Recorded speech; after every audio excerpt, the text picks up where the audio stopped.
High guys, it's মাউন here. আজকে আমি আপনাদের দেখাবো কিভাবে ওয়ালটন প্রিমো জিএইচ অ্যান্ড্রয়েড ফোনটার software upgrade and driver upgrade দিতে হয়। তো চলুন শুরু করা যাক। আমি আপনাদের প্রসেসটা ইন ডিটেলস দেখাবো, সেহেতু একটু সময় লাগবে। আর আমি অলরেডি আমার ওয়ালটন প্রিমো জিএইচ এর সফটওয়্যার আপগ্রেড করে ফেলেছি, তবুও আপনাদের বোঝানোর স্বার্থে প্রসেসটা আবার রিপিট করতেছি।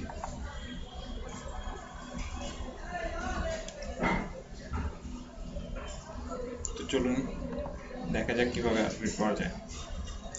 প্রথমে আপনাকে যা করতে হবে সেটা হচ্ছে আপনার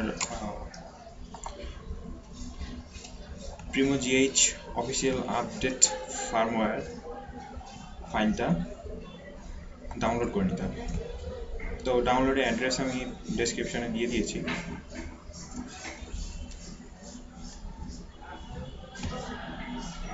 আমি এখানে দেখতে পাচ্ছেন প্রিমো জিএইচ অফিসিয়াল আপডেট ফার্মওয়্যারের রার ফাইলটা ডাউনলোড করেছি। আপনি ইচ্ছা করলে এটাকে অন্য জায়গায় এক্সট্রাক্ট করতে পারেন। আমি এখানে এক্সট্রাক্ট হেয়ার করি।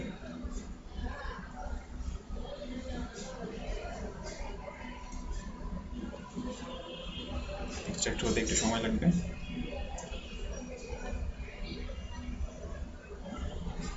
ফুল এক্সট্রাক্ট প্রসেসটা আপনার প্রসেসরের স্পিডের উপর নির্ভর করবে, কতটুকু সময় আপনি সেটি কমপ্লিট করবেন। হ্যাঁ, তো দেখতে পাচ্ছি আমরা এখানে পেয়ে গেছি আমাদের কাঙ্ক্ষিত Primo GH official update firmware ফোল্ডারটি। এখন এখানে আছে driver, flash tool, ASW and the Primo GH firmware upgrade instruction তো PDF ফাইলে দেওয়া আছে। এটা আপনার ফার্মওয়্যারটা হচ্ছে ফুললি অফিসিয়াল, সো কোনোরকম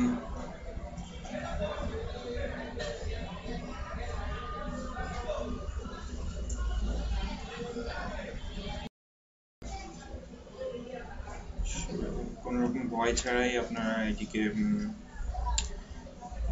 আপনার প্রিমো জিএইচ ফোনটি আপগ্রেড করার জন্য ইউজ করতে পারেন। সেক্ষেত্রে আপনাকে যা করতে হবে, আপনারা দেখতে পাচ্ছেন আমি এখানে উইন্ডোজ 7 প্রফেশনাল এডিশনটা চালাচ্ছি। তো এর আগে আমি উইন্ডোজ 8.1-এও ট্রাই করেছি, কিন্তু 8.1 দিয়ে আপগ্রেড করা যায়নি, সেহেতু উইন্ডোজ 7 দিয়েই করতেছি।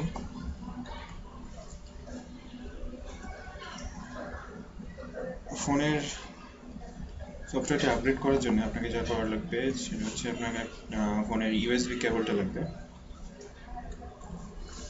যা ফোনের সাথেই আছে। চার্জারের সাথে যে ইউএসবি কেবলটা, সেটা অন্য কেবল ইউজ করতে পারেন যদি সাপোর্ট করে। এক্ষেত্রে আপনার ফোনটা টোটালি সুইচ অফ থাকতে হবে। আপনি সিম, মেমোরি কার্ড সবগুলো খুলে নেবেন।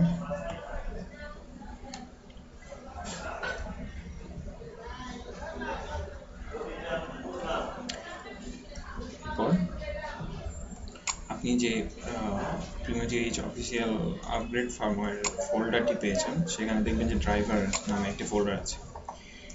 ড্রাইভার ফোল্ডার থেকে দেখবেন যে ইনস্টল নামে উইন্ডোজ ব্যাচ ফাইল একটি ফাইল দেখতে পাবেন। সেটিতে ডাবল ক্লিক করার আগে আরেকটি কাজ করবেন, সেটি হচ্ছে স্টার্টে গিয়ে কন্ট্রোল প্যানেলে গিয়ে উইন্ডোজ ফায়ারওয়ালটি দেখতে পাচ্ছেন আমার অপারেটিং সিস্টেমে অ্যাক্টিভ আছে, অর্থাৎ ফায়ারওয়াল অন আছে। আপনাকে যা করতে হবে সেটি হচ্ছে ফায়ারওয়ালটি অফ করতে হবে। ফায়ারওয়ালটি অফ করার জন্য আপনি বাম দিকে উপরে কর্নারে দেখতে পাবেন turn Windows firewall on or of. এইখানে ক্লিক করলে আপনি কিছু অপশন পাবেন। দেখা যাচ্ছে এখানে আমার টার্ন অন উইন্ডোজ ফায়ারওয়াল এখানে চেক বক্সে চেক করা আছে। তো আমরা এটিকে টার্ন অফ উইন্ডোজ ফায়ারওয়াল করে দেব, যদিও নট রিকমেন্ডেড। তারপর আমাদের কাজের সাথে করতে হবে। পাবলিক নেটওয়ার্ক লোকেশন সেটিংসেও ফায়ারওয়ালটা অফ করে দেব, এটাও নট রিকমেন্ডেড, তারপরও করা লাগছে। এখানকার কাজ শেষ, ক্রস করে দেবেন। আর আরেকটা কাজ যেটা করতে হবে যে আপনার যদি কোনো অ্যান্টিভাইরাস থাকে, যেমন আমি এখানে অ্যাভাস্ট অ্যান্টিভাইরাস ইউজ করতেছি। তো অ্যাভাস্ট অ্যান্টিভাইরাসটা আপনার কাজের ক্ষেত্রে বিঘ্ন ঘটাতে পারে। সেক্ষেত্রে আপনি অ্যাভাস্টের সিল্ড কন্ট্রোলে গিয়ে ডিসেবল আনটিল কম্পিউটার ইজ রিস্টার্টেড, আমি এটা ডিসেবল করে দিচ্ছি। যতক্ষণ পর্যন্ত কম্পিউটার রিস্টার্ট না হয় ততক্ষণ পর্যন্ত এটা কোনো কাজ করবে না।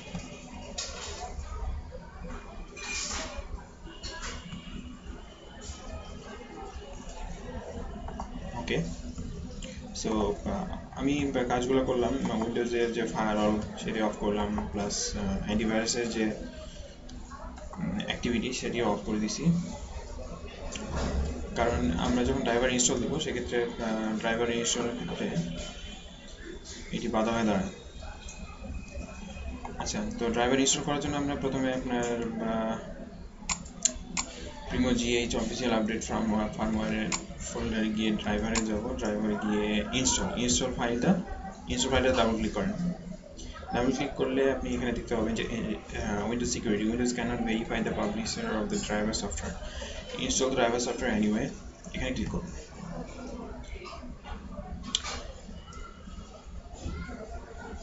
এটি আবার আপনার পপ আপ হইতে পারে, সেক্ষেত্রে আপনার আবার ইনস্টল দ্য ড্রাইভার সফটওয়্যার এনিওয়েতে ক্লিক করতে হবে।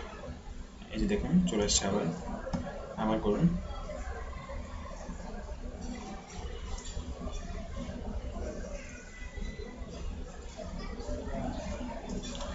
আবার ক্লিক করুন।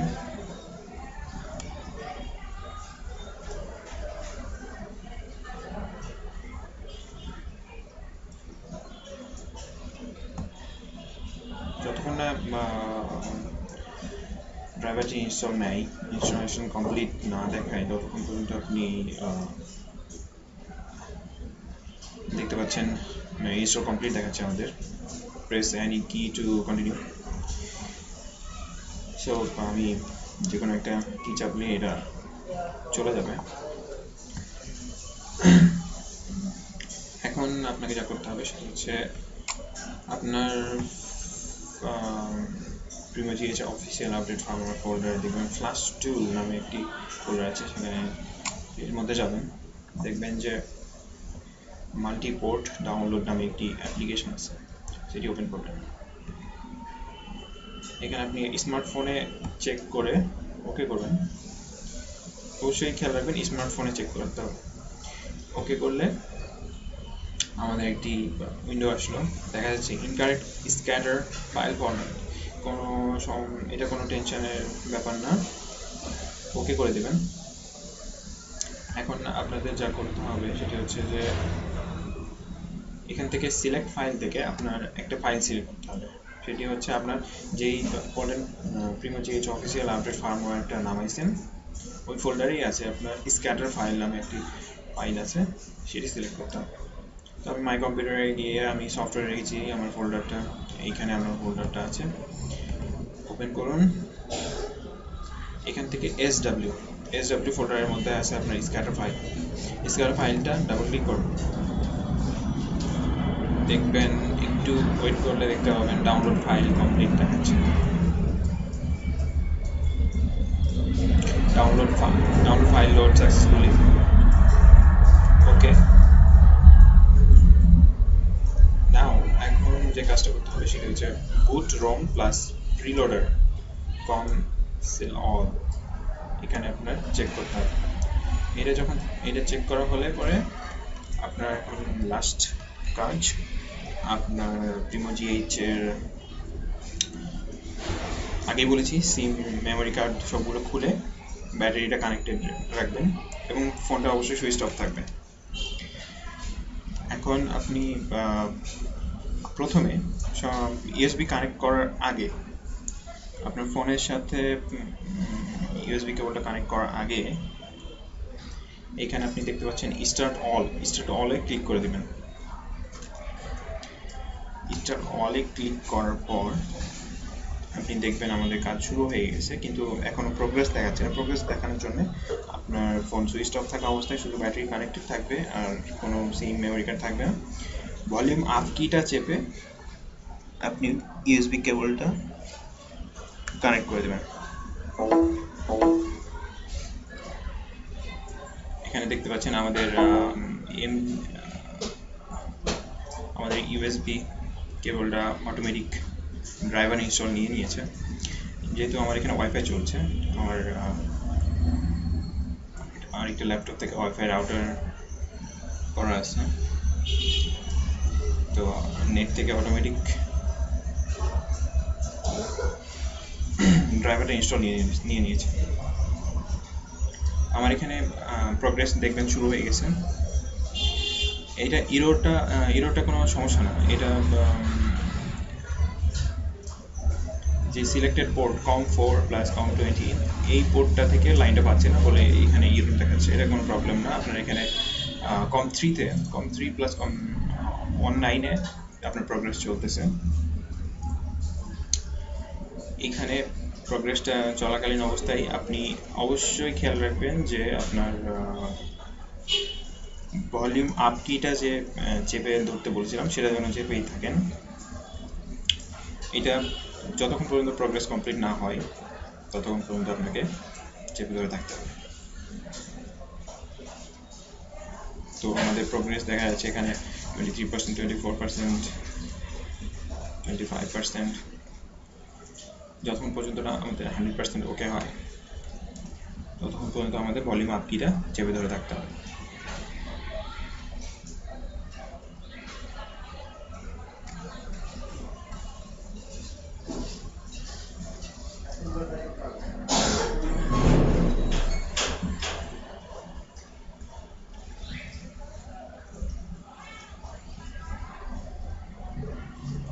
আপনারা দেখতে পাচ্ছেন আমাদের এখানে প্রোগ্রেস চলছে।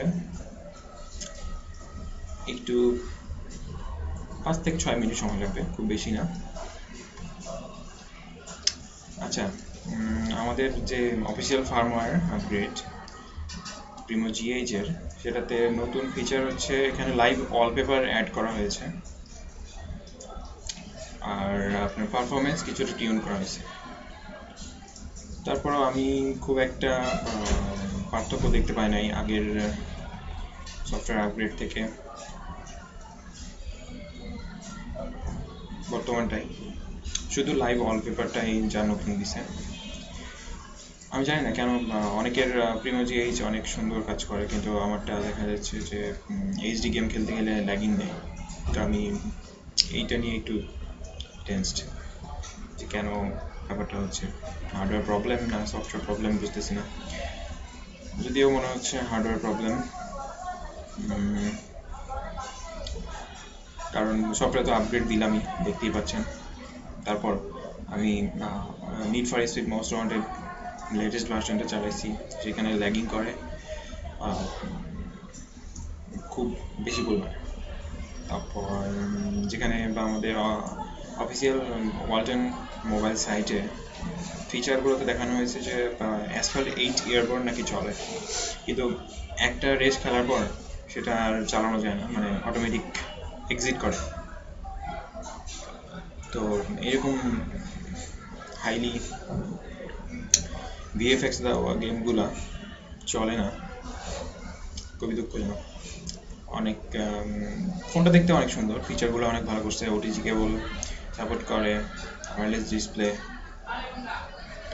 BSI সেন্সর দেওয়া আছে, CMOS সেন্সর দেওয়া আছে ক্যামেরায়, যার কারণে পিকচারের নাইট ভিউটা অনেক ভালো আসে।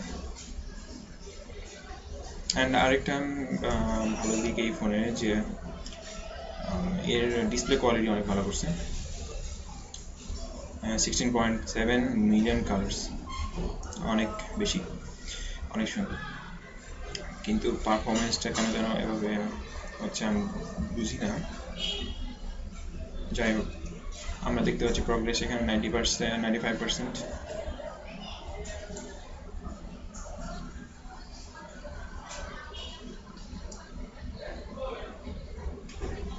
আমি এর আগে একবার ফার্মার আপগ্রেড দিছি, কিন্তু শুধু এই টিউটোরিয়ালটি বানানোর জন্যই আবার আপগ্রেড দিলাম আপনাদের জন্য, শুধু আপনাদের জন্য। আপনারা ভিডিওটি দেখবেন। দেখা যাচ্ছে আমাদের এখানে CKMS US আর ডাটা ওকে, মানে আপনার প্রসেসটি কমপ্লিট হয়ে গেছে। আপনি ইচ্ছা করলে এটি যেখানে ইরোর দেখাচ্ছে যে পোর্টটাতে, সেটি স্টার্ট করে দিতে পারেন। এইটা আপনার ইচ্ছা, কোনো সমস্যা নেই, স্টার্ট না করলেও কোনো সমস্যা নেই। আমি দিলাম। আপনাদের মনে যদি কোনো খটকা লেগে থাকে যে এখানে ইরোর দেখালো কেন, আপনি স্টার্ট করে দিবেন, সমস্যা নেই। আপনার কাজ অলরেডি হয়ে গেছে। CKSM ওকে, আপনার প্রসেস 100% কমপ্লিট। নাও আপনি এক্সিট করে দিতে পারেন। এবার অল ওকে, সব শেষ। আপনি এবার আপনার প্রিমো GH এর যে ভলিউম আপ কি চেপে ধরেছিলেন সেটা ছেড়ে দিতে পারেন এবং USB থেকে ডিসকানেক্ট করে নিন। এবার নর্মাল আপনার পাওয়ার অন করলে কিছুক্ষণ অপেক্ষা করতে হবে, আপনার এটা কোনো সমস্যা না, একটু টাইম নেবে প্রথমবার অন হতে। আপনারা শব্দ শুনতে পাচ্ছেন, এখানে আমি ফোনটা অন করলাম, একটু টাইম নেবে, তারপর নর্মালি আপনি আপনার মতো করে সেটিংস চেক করে নেবেন। That's all. তো ভিডিওটি দেখার জন্য ধন্যবাদ সবাইকে। ভালো থাকবেন সবাই, আর দোয়া রাখবেন আমার জন্য। বাই।